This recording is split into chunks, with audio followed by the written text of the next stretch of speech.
The Oklahoma City bombing, 168 people dead, hundreds more injured, and a nation scarred for life, the heart of America. But what's crazy is that this story is told from the perspective of the federal government. The same people that went into Waco, went into Ruby Ridge, screwed it up, created a disaster that was a dent in law enforcement. And the same people that told you that McVeigh blew up the federal building because he was mad about it. And I'm here to tell you that does not make sense. It never has and it never will.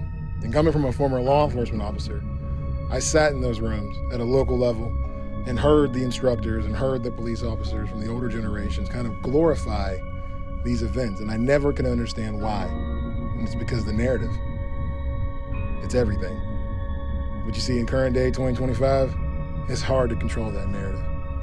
And what we're about to look into, people have spent decades interviewing and going to court to prove that there's a major problem, a major conspiracy when it comes to the Oklahoma City bombing and the federal government. Word secrecy is repugnant, inherently and historically opposed to secret societies, to secret oaths. To understand any law enforcement investigation, you have to understand that witnesses are everything. And there were a lot of witnesses to the McVeigh and the Oklahoma City bombing. Residents and bystanders in Oklahoma City reported seeing McVeigh with another man on the day of the attack, a shadowy figure who didn't fit the profile of Nichols. One of the stories was at a gas station on the north side of the city. The clerk spotted two men parked a truck at a gas pump and witnessed McVeigh and another man in the truck. There were also sightings days prior at Elliott's Body Shop in Junction City, Kansas, where McVeigh had rented a truck.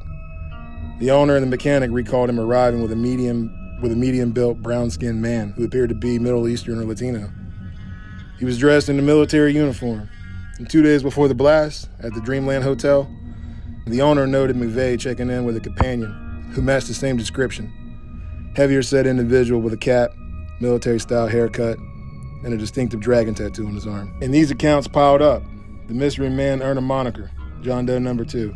But the pursuit of him raised immediate red flags, even leaking into the federal grand jury at Timothy McVeigh, causing one of his jurors to go rogue, Hobby Heidenberg. He was a horse breeder out of Blanchfield, Oklahoma. He grew so frustrated with what he saw and described as a sidestep of evidence, speaking out to the media after being dismissed from the panel.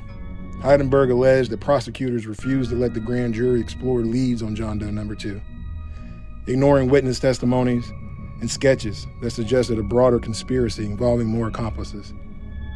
He believed the jury was being steered away from the uncomfortable truths, and his public complaints, detailed in interviews with outlets like John Birch Society magazine, fueled early suspicions of a cover-up. Though federal officials dismissed his claims as unfounded and cited his breach of confidentiality as the reason for his removal, undeterred, the FBI launched what was billed as the largest manhunt in American law enforcement history. Sketches flooded national news coverage, 13,000 leads poured across the FBI's table, and a $2 million reward was offered for any information on John Doe No. 2. Yet, as quickly as the frenzy built up, it was dissolved. The FBI declared John Doe No. 2 as a case of misidentification, perhaps a mix-up or faulty memories under stress. And to this day, many witnesses stand by their stories, insisting they saw McVeigh with someone who wasn't Nichols. And journalists like J.D. Cash, Wendy Painting, and Margaret Robinson, they spent decades interviewing these ordinary citizens who felt their accounts were ignored and suppressed. But the story takes a darker turn with Kenneth Trentadue, a 44-year-old man out of Oklahoma. Disclaimer, this is the only video I was really able to find of Kenneth Trentadue involving anybody talking about him. And the odd thing is, there was a 60-minute interview back in the 90s, and CNN deleted it. Review This is all I your got. concerns with the prosecutors and make sure that everything is being done that we can do. Well, if you would, because 2 to 3 hours a month is not a very active grand jury, and I think in this matter deserves to be brought to a fruitful conclusion. And it's apparent to me that not only are these facts suspicious, but it looks as though somebody in the Bureau of Prisons or having relationship with the Bureau of Prisons murdered the man. Trentadue was transferred from a California federal holding facility to a federal transfer center in Oklahoma City, eerily close to the bomb site. On the phone with his brother Jesse, Kenneth sounded upbeat, sounded pretty happy, like a man is ready to get out of jail. And then on August 21st, just 3 days of being there in 1995, he was found dead in his cell, hanging by a bedsheet. The official ruling was suicide. But the scene told a gruesome tale that defied explanation. Blood spattered across the walls, the floors, and the ceilings, far beyond what a simple hanging would produce. His body bore deep lacerations on his neck, his knuckles, burn marks, ligature marks around his neck, heavy defensive wounds, and a crushed throat, and mouth injuries suggesting a brutal struggle. Prison officials rushed to cremate the body before the family could see it, and makeup was applied to hide the worst parts of the damage. State medical examiner Fred Jordan, he called it one of the most unusual suicides he'd ever seen. And Jesse Trentadue, he was a Salt Lake City lawyer, and they did not know that.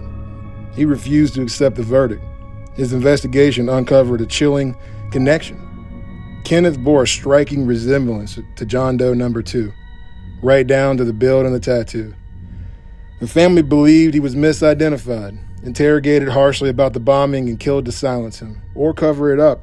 And the crazy thing is, in prison slang, dying under suspicious circumstances became called getting Trentadued. And Jesse, he waged a decade-long war against the federal government, filing a wrongful death lawsuit, rewarding his family $1.1 million, and not for the murder, for the Bureau of Prisons' emotional distress and failure to provide proper care. But you see, the plot thickened with Alden Baker, a cellmate in the same unit as Trentadue. You see, he heard moans and fighting coming from Trentadue's cell on the night he died. Baker testified in a civil case supporting Jesse's side. And not long after, Baker was found dead in his cell also in Virginia, ruled a suicide, eerily mirroring Trentadue's fate and raising red flags of a pattern of Epsteinings. Jesse's quest led him also to an FBI whistleblower named Frederick Whitehurst, the agency's top explosive expert.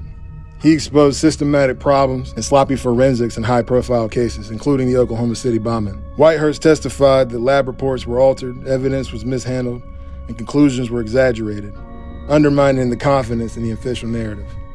He argued the bomb's description was botched so badly that it almost seemed deliberate, intentionally hiding accomplices and other explosives.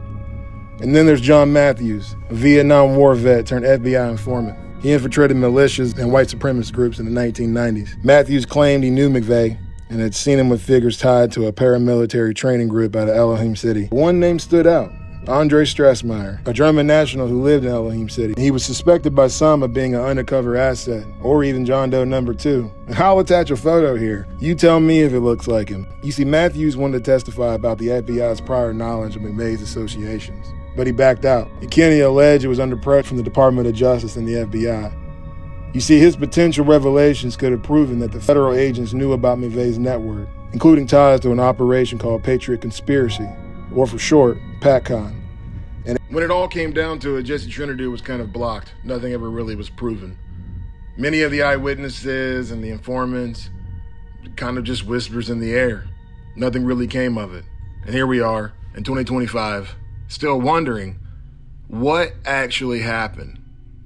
Because if Jesse would have proven that the FBI mishandled evidence and could not handle cases, then who's to say that they could have handled his brother's case the correct way? Decades later, the smoke from the fateful blast still lingers in our collective memory, but so do the shadows of the doubt cast by the federal narrative surrounding it. Yes, Timothy McVeigh was guilty. He built the bombs, he parked the truck, he ignited the fuse in a twisted act of vengeance. But the full story, that's where I lose trust.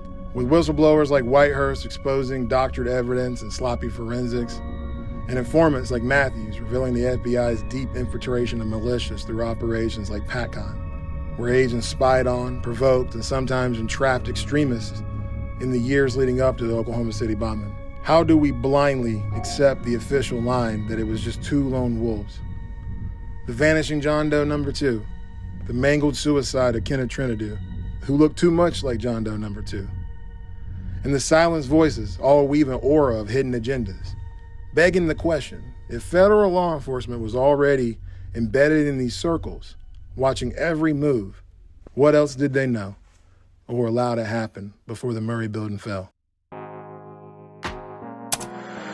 co-personal representative.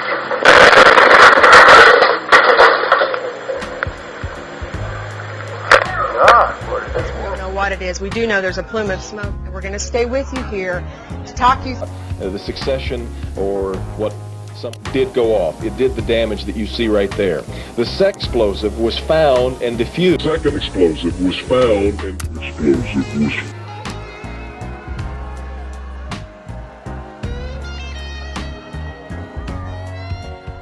You'll see that maybe not everything is true that you've heard about me. States will not tolerate it, and I will not allow the people of this country to be intimidated by evil cowards.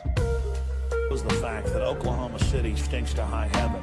The same people that carried it out are going to do it over and over and over again, and they're going to use these frightening events to drive Clinton just called Frank Keating, Governor Frank Keating, and he says that 3 FBI anti-terrorist teams are en route to Oklahoma City. Right now, they are saying that this is the work of a sophisticated group. This is a very sophisticated device, and it has to have been done by an explosives expert, obviously with cowards.